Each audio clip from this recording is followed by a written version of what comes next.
the last keynote speaker of this session, not so far from the MIT, obviously. So we are back to Boston from Michigan. So now the last speaker of our session is Professor Betar-Gallant.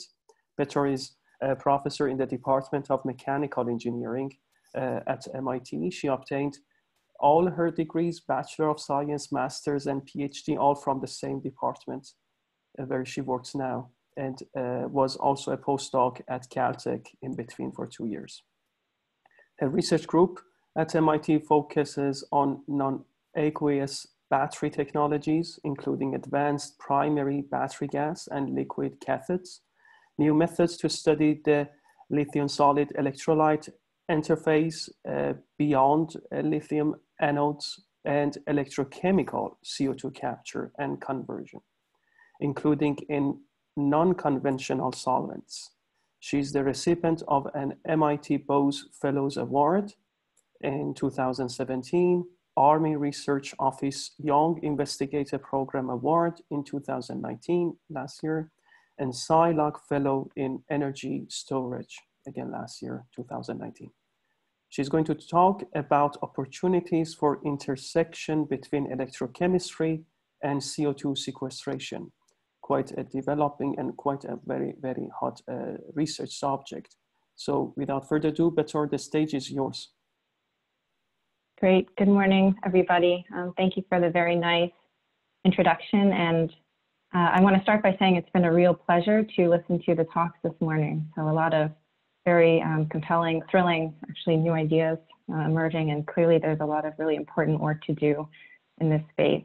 So I'm an assistant professor in mechanical engineering, and I run an experimental electrochemistry group. So what I will use my time today to tell you about is some of our early stage efforts to pursue what's essentially the scientific feasibility of an idea that we started working on a couple of years ago now. And that is looking at some new opportunities to use electrochemistry to forge new links between sort of our research space, our capabilities, and driving or facilitating CO2 sequestration.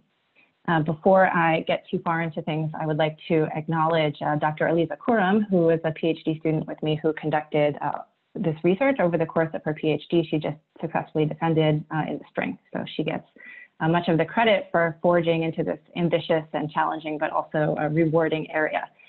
Before I get into things, I also wanted to mention that what I hope to convey today is that we've been trying to lay the groundwork to determine the scientific feasibility of this concept of integrating capture and direct electrochemical conversion and storage.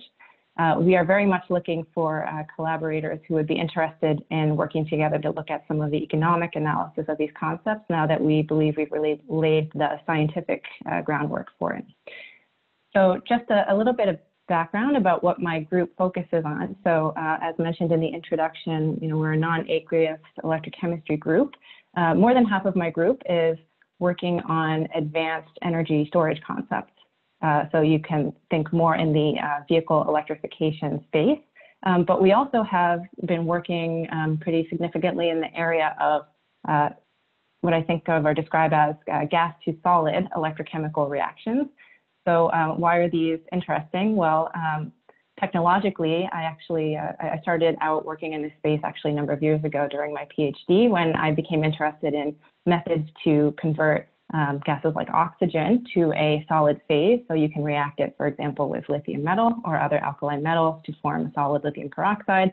The application space here was to try to introduce new high energy storage technologies for electric vehicles. In my independent career at MIT, have moved on beyond that technology space, but I'm still quite interested in the science of converting gases to solids and back in electrochemical systems. So we've done some work looking at conversion of perfluorinated gases, both in a primary battery context, but also we're quite interested in developing conversion processes that can actually capture and mineralize some of these very problematic greenhouse gases, essentially deconstruct them into very sort of simple, non-gas phases such as fluorides that can basically mitigate their emissions. and there's also some opportunities to think about gas sensing in that space as well. But of course, relevant to today's talk, I'm also quite interested in looking at how we can essentially drive mineralization of CO2.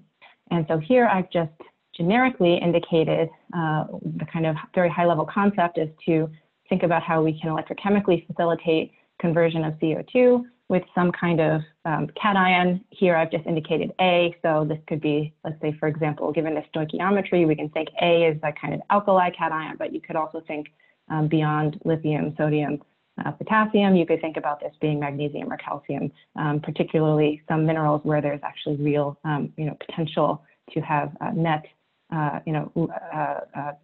zero or negative CO2 emissions rather than problematic lithium or potassium-based systems. Okay, so this is just a generic scheme. What are we really interested in thinking about? Well, when I started evaluating the CO2 space a number of years ago, this was the problem that we saw and also the potential. So when we think about CO2 capture and regeneration, of course, the previous speakers have introduced this and we've identified the challenges associated with CO2 capture. We know how to do this technologically, but there are a number of challenges, including the energy requirements required to take the CO2 in the captured state and either do a thermal or pressure regeneration process, energy intensive, to go back to CO2 separated gas stream, which then needs to be compressed and stored, and then figuring out an end use for this is always a challenge, right? This is still the question that we're trying to figure out is what happens after this. So there are inefficiencies in this process, high energy costs. And then from an electrochemistry side, typically, in this community, we sort of think about what happens downstream of this process. And I would argue that we've been thinking about this in a very decoupled way. So we tend to not think about these as integrated processes because there are a lot of scientific challenges that have really warranted focus on the downstream processes. So rightfully so, there's been quite immense research efforts into looking at what we can convert CO2 into. So this just shows what some of the sort of conventionally considered more attractive products would be, where the goal is to take CO2 probably post-separation. This point is not always really addressed or answered in the community, but probably post-separation, so has already accrued energy penalties. React it in some kind of an electrochemical process. Typically, this would be coupled with water oxidation so that you can generate protons that can then react with CO2. You can make protonated products. So from an economic point of view, it's attractive to make upgraded products. But there are quite a lot of challenges, really, that go back to the fundamental level still associated with this picture. So what this shows is we can electrochemically convert CO2 into value-added products, but there are additional energy penalties that we have to pay, and there are selectivity challenges. So this is a voltage scale.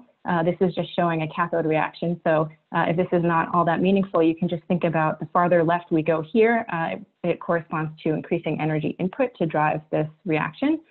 Right now, we have catalysts that can make a number of these products pretty well. So we can make hydrogen. We can make products like CO with pretty good process or Faradaic efficiencies.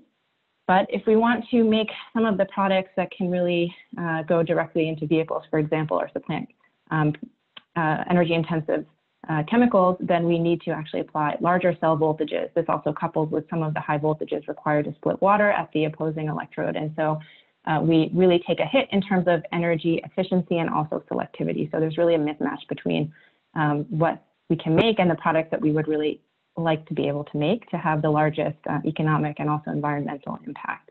Okay, so this is still a challenge. There's a lot of excellent work continuing to proceed in these areas, looking at developing catalysts.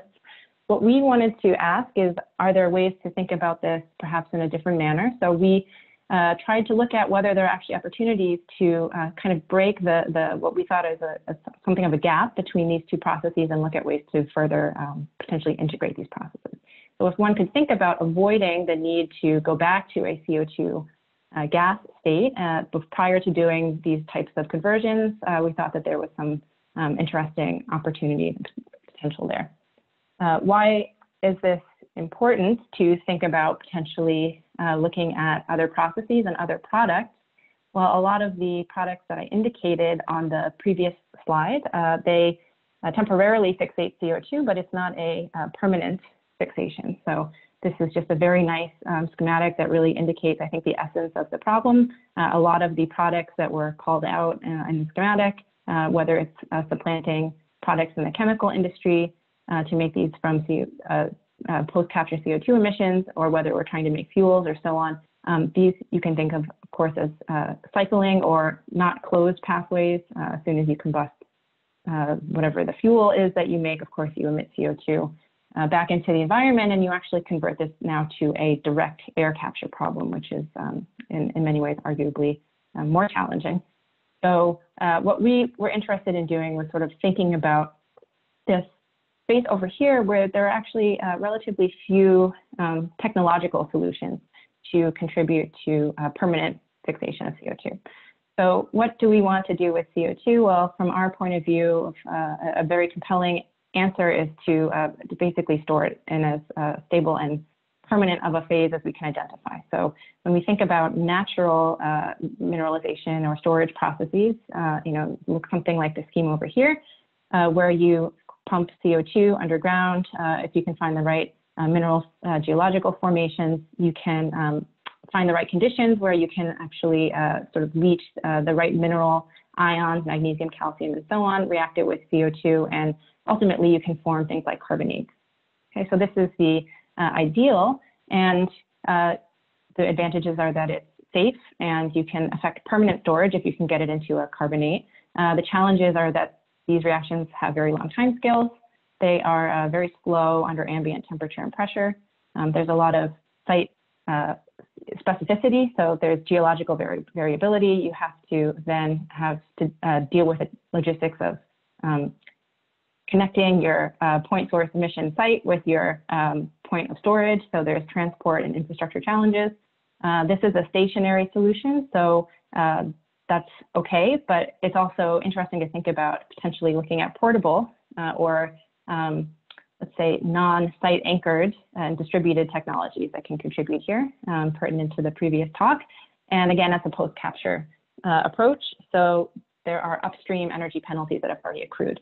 So the way that we thought about this was basically, can we use electrochemistry to introduce a kind of black box or a tan box here to actually make a direct link between CO2 from point source emissions to a stable permanent storage phase. And the kind of design guidelines that we wanted to think about, what do we want this technology to do? We want to be able to accelerate natural processes, okay? And we want to basically be able to decouple it from specific formations so that we can think about doing this in a potentially distributed manner. So what I will now spend some time to do is talk about the scientific underpinnings of the system that we've been studying. And before I get into it, I want to emphasize that this is one example of such a process. We really sought out to see if we could actually forge this direct link between capture and conversion. And then I'll spend some time at the very end to talk about how we are thinking about kind of the next steps and making it more practical. So why is it so hard to get CO2 to react in an electrochemical reaction? Well, we know CO2 is very inert when it's in its linear form. If you have to couple an electron transfer onto this stable form of CO2, you have to pay large energy penalties. And the reason typically you have to proceed through this activated state of CO2. So this is a CO2 radical anion. After an electron transfer, you have to go energetically uphill.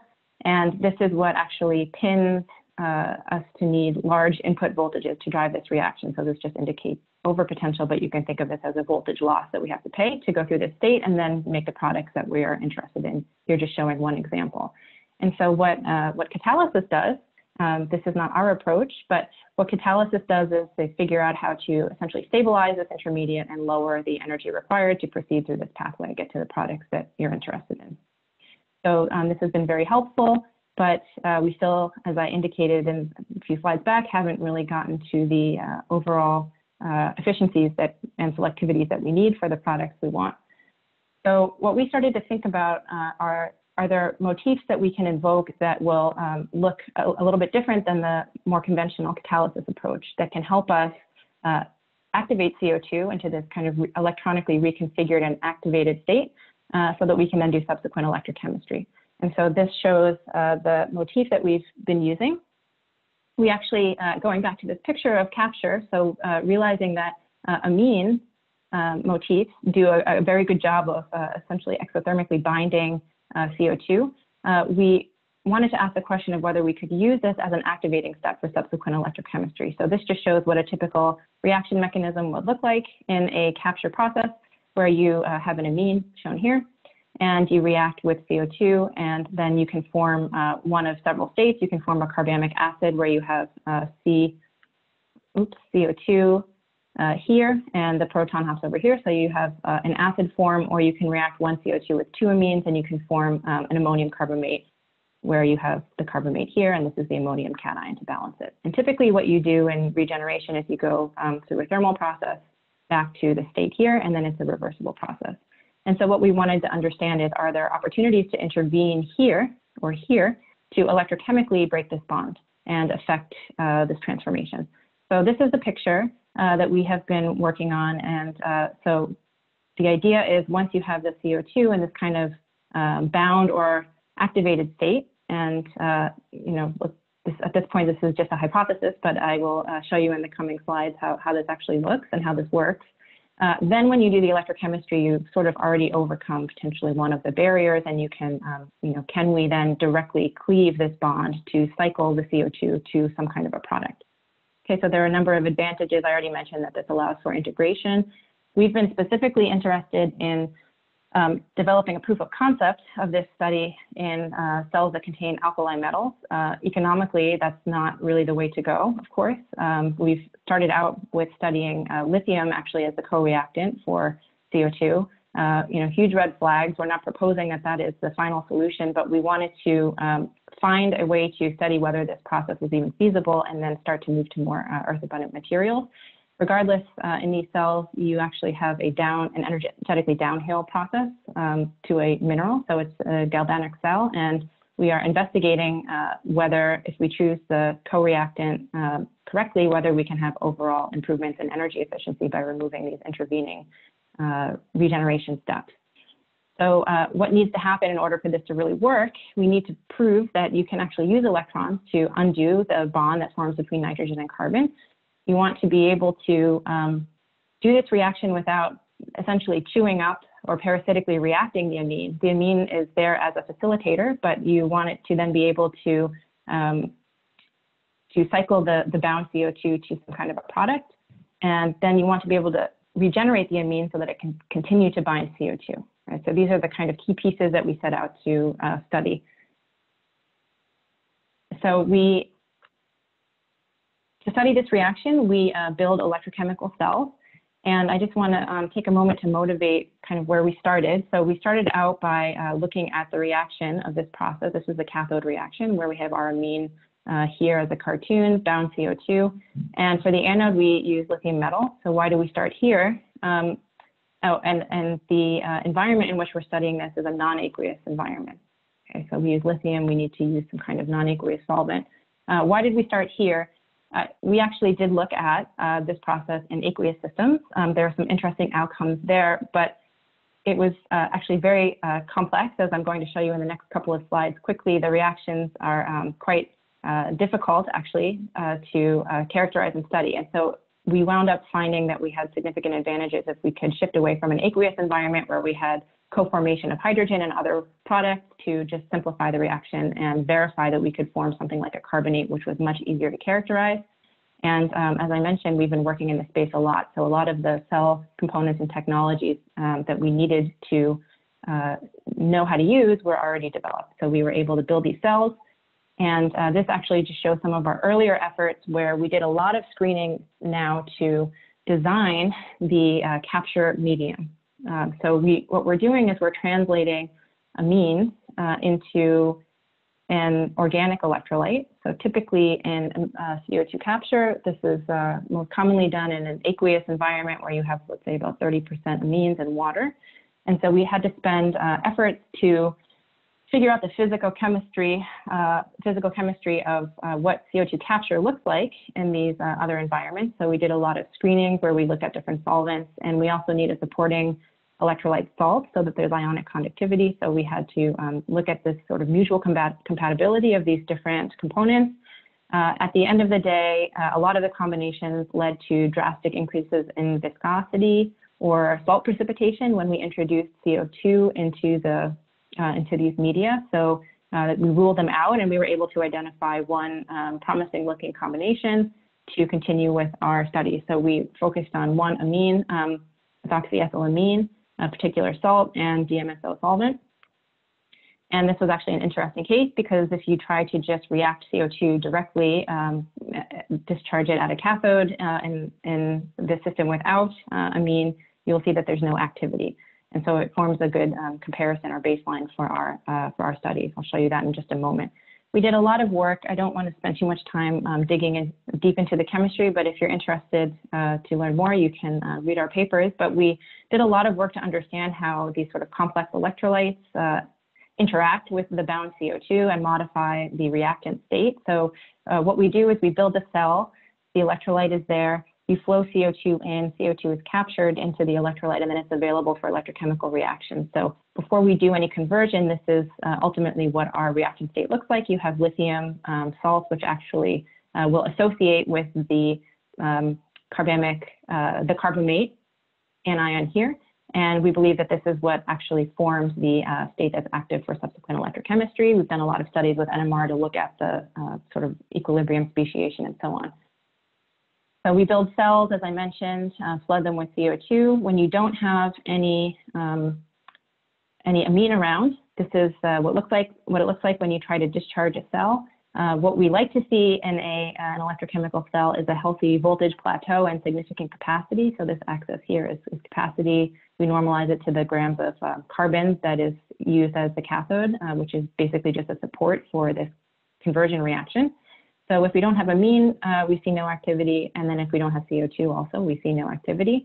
But when we see the two of them combined, we see actually a significant switching on of reactivity. So you can see nice voltage plateaus here and significant capacities in the thousands of milliamp hours per gram. So this was an interesting scientific feature. We can also confirm that this occurs. This is a kind of more typical electrochemical measurement that electrochemists like to see, a cyclic voltammogram, but you can see here CO2 only, there's no current, meaning there's no conversion activity, and when we have the amine there to facilitate things, we see significant activity. So we've verified that we form a product that is derived only from CO2.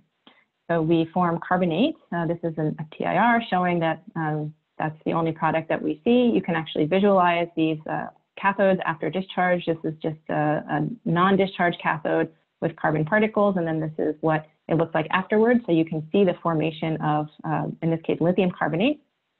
And we've also done measurements to verify that there's no evidence of amine degradation or incorporation into the solid phase. So essentially, the amine switches on activity, but it doesn't participate or doesn't get mineralized into the solid form, which is important so that we can reuse it for continued capture and reactions. We've done isotopic labeling to ensure that the CO2 that winds up in the carbonate actually comes from the gas that we added into the cell, or rather that the carbon in the carbonate comes from the CO2. So it's not coming from side reactions. And we've been able to verify that indeed that CO2 is cycling through gas to liquid state to solid. And so this looks very complex, as I sort of warned at the beginning, but essentially this is what we've come to understand about the reaction pathway. So we have some complicated capture and interaction of our alkali salts in with the carbamates in the pre-reaction state. Okay, but eventually when you finally discharge everything and take the overall cell balance, it actually simplifies quite a bit. And the key is down here. So what we managed to achieve is reaction of CO2 with whatever the anode material is, here lithium, and the amine doesn't factor into the reaction. So that's what we wanted. It's not participating, it's just simply facilitating. Okay, so there are a lot of challenges with this process. I see that I've got probably just a couple minutes left, and I want to talk about maybe just give a sense of some of the additional scientific questions that we've been looking into, but then take a bigger picture look at where we would like to go with this. So there were a lot of challenges after our first study. So we managed to identify that electrochemical cleavage of the NC bond is possible. So that was the first step, but we need to get the conversion rates up quite a bit. So we saw that as we increased the rate that we demanded from the cell, that the performance degraded significantly in our first studies. And we also saw that as we increased the amine concentrations, we started to contend with viscosity issues. And so that would also limit the the CO2 uptake rates. You want higher amine concentrations, but then you also have worsening performance. So that was a problem. I'll skip through that slide. We did some work looking at moving beyond lithium salts. So we've investigated what happens if you have sodium or potassium around, for example. I won't get too much into the nitty-gritty of it, but what we find is some interesting science where you have basically lithium allows us to create higher populations of what we think is the electrochemically active state. However, when you have potassium around, you actually see higher reaction or faster reaction rates. So there is we've looked into why this is the case. And what we've come to understand is that the selection of this participating cation is actually really important. When you have a harder Lewis acid cation like lithium, you create more of the, let's say, active state as shown here. But when you have an anion like, a cation like potassium, we find that the kinetics by which it desolvates and can participate in this association reaction with the carbamate are facilitated. And so you actually help on the kinetics front and you get overall faster reactions in spite of the fact that you have lower populations of active states with potassium. So this starts to give us some knobs that we can tune in order to modify these reactions further. So I'm going to go through this, skip through the next couple of slides. I just want to mention that we've started to look at how these reactions proceed under more capture relevant temperatures. So this is just to show if we elevate the temperatures even moderately, then we can start to address some of the conversion rate issues. So we see significantly improved rate capabilities, meaning we can go to higher currents and we still see significant quantities of carbonate formed. And what that has actually allowed us to do is start to think about how we design and improve the electrolyte environment for these processes. So we saw some limitations in this particular study using this one particular amine. We couldn't, and the DMSO solvent, we couldn't go to much higher temperatures due to some reactivity issues.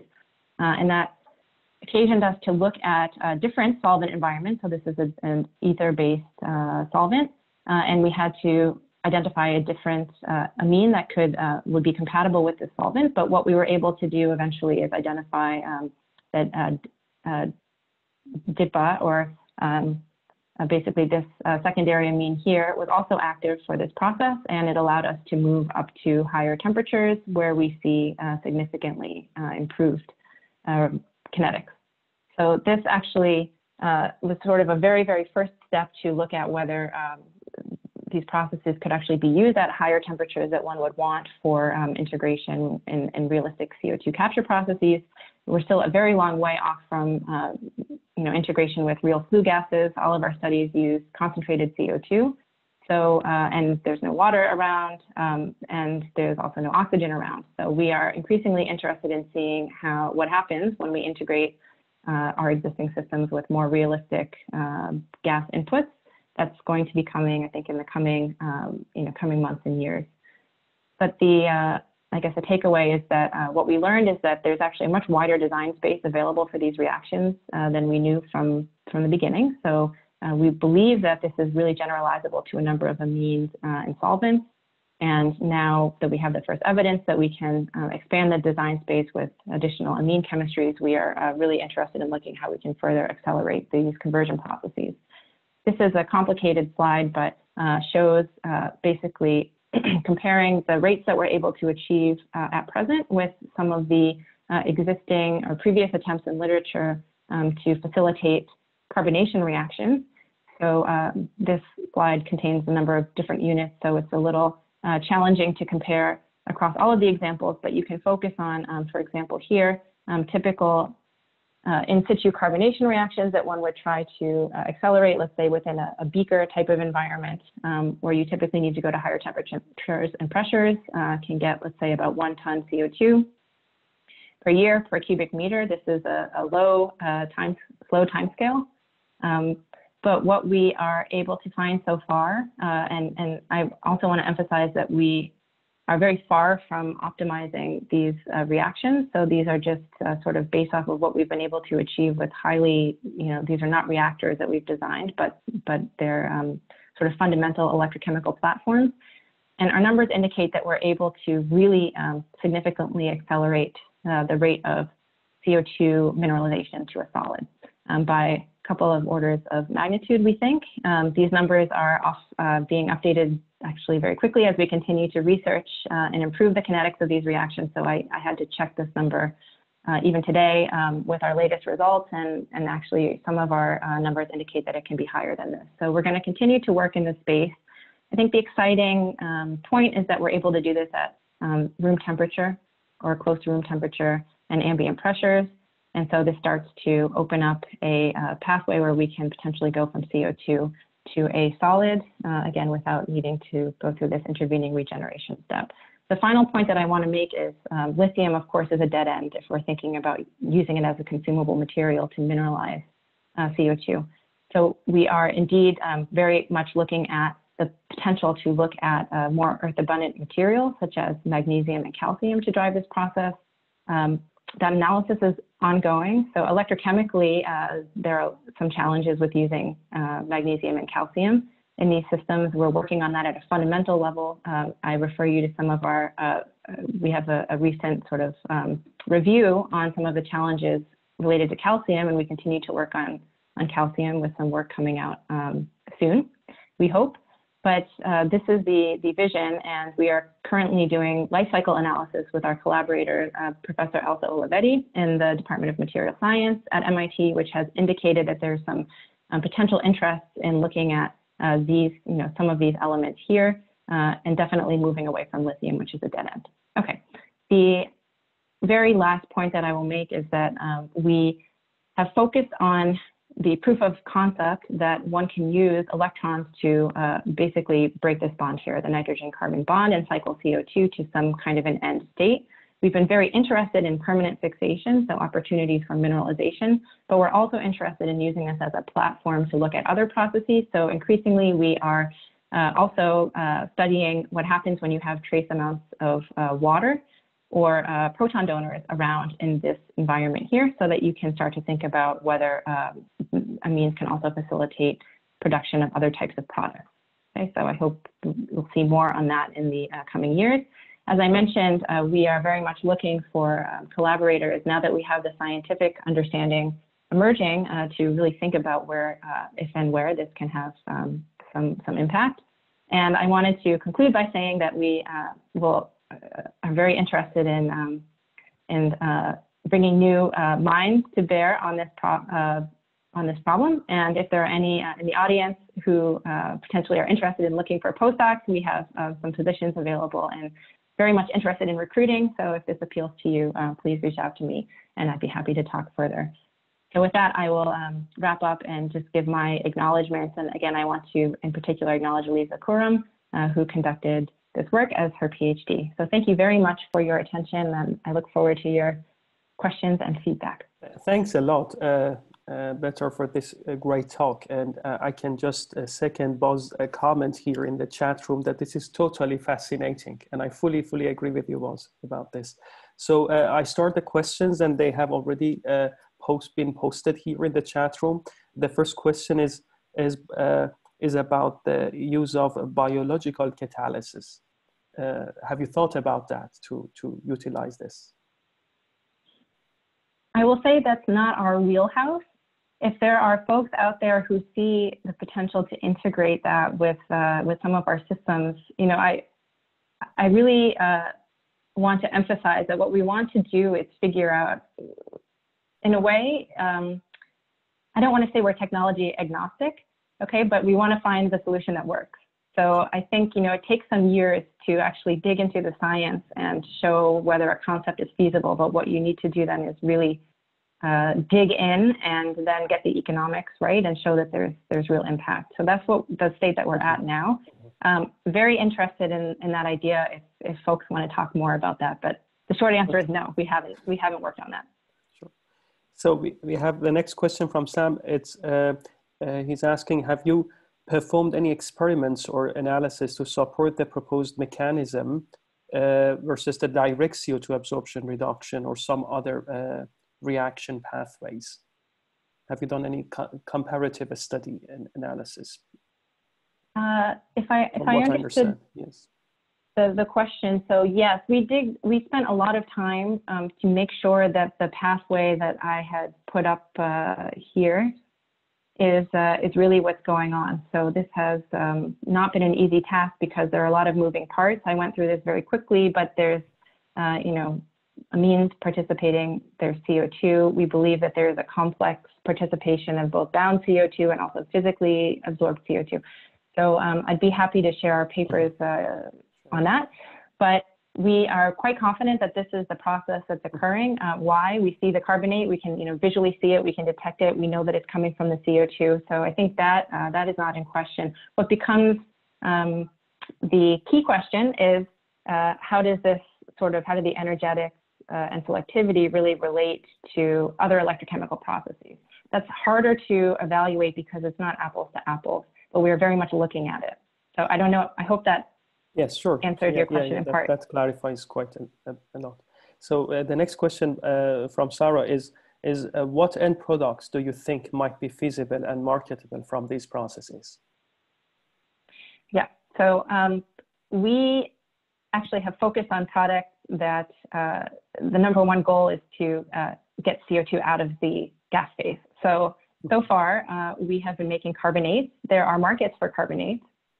Lithium carbonate is an important feedstock actually for fabrication of battery materials. So there's demand for that.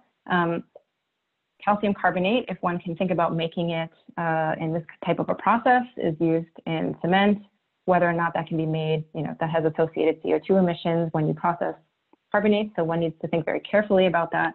But there are market values for some of these products. And then if you think about a gas or liquid product, I think based on, you know, what we're sort of seeing here in the literature a bit, probably making CO is possible.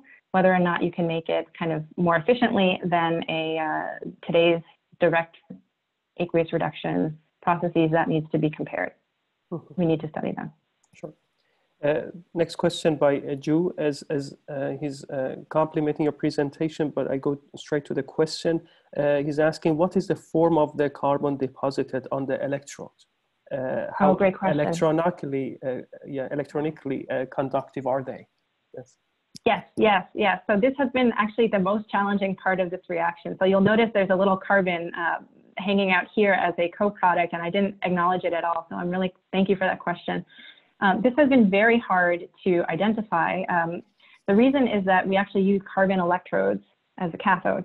So we have done a lot of studies looking at non-carbon cathodes so that we can try to isolate and characterize this further. When you use other metals actually participate or kind of shift the reaction in ways that we don't quite yet understand. So we actually have yet to, we have yet to confirm actually that the carbon is there. What we have done is we have verified all the other pieces of the reaction. And so strangely, this is the kind of missing piece. And I think more studies are definitely needed to figure out whether this is actually, you know, whether this actually enables the electrodes to become more conductive as you discharge, and or whether you make any kind of interesting carbon product. But we don't know right now. Okay.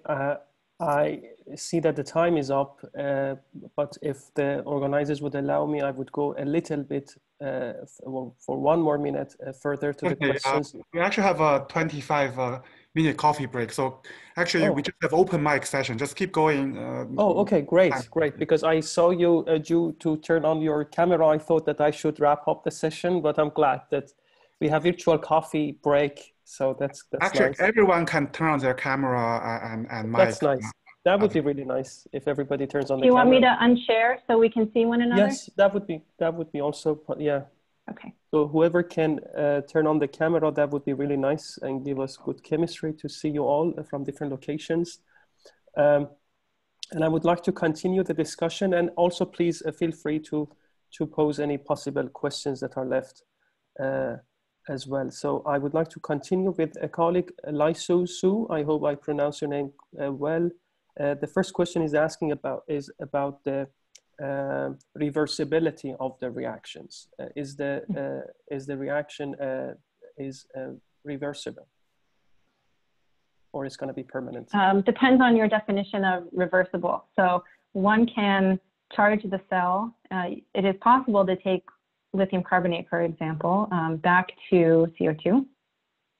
So I will mention there's an area of research that has been studying what people call, lithium CO2 batteries or metal CO2 batteries, where the idea is to try to take CO2 into a kind of rechargeable cycle. So you can discharge, recharge, and so on. So it becomes an energy storage system. We have been looking more at the kind of primary reaction. We just were interested in the carbonate formation. But you can do it. We studied that. It's not truly electrochemically reversible in the sense that we don't, at least in these systems, we don't believe that we can combine carbon and carbonate back to really make, the stoichiometric amount of CO2. So you lose some mass along the way, and the recharge voltage is very high. So you need to recharge at about 4.5 volts. We get about below 3 volts out. So that's energy that you have to put in. So there are challenges with that. Nice. And the other question is coming about the cost analysis and the financial aspect of this. How would you comment on that side of the work as well? Yeah, well, I've mentioned that lithium is a huge problem, and I like to emphasize that as much as possible, because this was what allowed us to kind of test the science of the cathode reaction, but clearly that's the non-starter, right? So the cost, we don't know, because it's too early stage, or at least it has been. And this is why I think it's a good moment to start we want to do these analyses. So we're very much aware that, this is the burden of proof that has to happen for the kind of practical consideration of these processes. What's challenging is that a lot of the materials that one might want to use for mineralization are just sort of not developed at scale. I'll give an example of calcium, right? Calcium has a lot of problems as an anode material, or you could think about using it as a mineral source, and maybe there's some potentials there. We are not yet there. So please, if you would like to think about this with us, we'd be very interested in that. That's the beauty of quite innovative science. I have a question from Boz about, he's now putting things into the context of the scales. He's asking, what's the power requirement to capture 1 ton of CO2 with this process? Or you don't have to be really concrete. A scale would be well, so if let's maybe imagine one can really do away with the regeneration step, and that's a big if, but just for the thought experiment. At the moment, the cells that we use, when you take CO2 to a mineral, it's entirely downhill. So it's thermodynamically downhill. You actually get electricity out of the process. Now, I like to be very careful and not claim that it's not free energy. I mean, it's not free, because there's an upstream. Of course, you have to pay the energy cost to get the materials, make the system, and so on. And we're looking very carefully at that with Elsa Olivetti, as I mentioned. But at point of use, you are basically, you can think of the electrochemistry allows you to gain access to some of that energy that would otherwise just be released as heat. So you can harvest a bit of the energy that's released in the process. So there could potentially be some advantage there, but I don't want to claim, again, it's not, you have to draw a box around the whole process. Okay, very good. So following what Ju asked, we have also another colleague, Alexis, asking about the same type of, in that line of question about the positions on the surface of the electrodes. And this is about any sort of alkali metal carbonates that would be potential precipitation sources on the electrodes. is there anything other than what you just responded to add to this sort of electrode issue or challenge on this line of research? Sorry, the question was. The question wasn't clear. Is it? Yes. Does any alkali metal carbonate precipitate on the electrodes? Yep. So we have studied the lithium carbonate precipitation reaction. We've also studied the process with sodium and potassium. So what we have ions, we don't use necessarily the anode source, but we, at least if we have the ions in the electrolyte, we can get them into the solid phase. So yes, and that has allowed us to see that, we started with one very specific system, lithium salt, very specific amine, very specific solvent. And what we've been trying to do is look for evidence that this is a more generalizable, that you can use other ions, you can use other solvents, and even other amines. And we've gotten that evidence in a series of studies. And so I think that's now where we can start to ask the right questions about which ions and solvents and or water do we really want to be using. I was also myself wondering if we could enhance the mineralization process or mineral capturing of CO2 in the geological formations. Is there any way we could enhance the time scale of that? Because that would be quite significant if we can do that and enhance the security, scale, and all the kind of geological capture. What would you think about that? I don't know if there are others on the call who might have thoughts about that too, but I think it's a great idea. If one can think about using, one of the things electrochemistry can do is it can create local pH gradients, for example, at scale. So, is it feasible to have electrodes down in some kind of formation? I don't really know. But if you can think about like an aqueous environment where you can drive either dissolution of the minerals that you want and or do a pH swing to drive precipitation, I think that that's a very interesting area. Okay. So I think formally we can end the session and then we enter the informal coffee break. Please, anybody feel free to pose any questions, any topic, mostly related to CO2, but others are also welcome.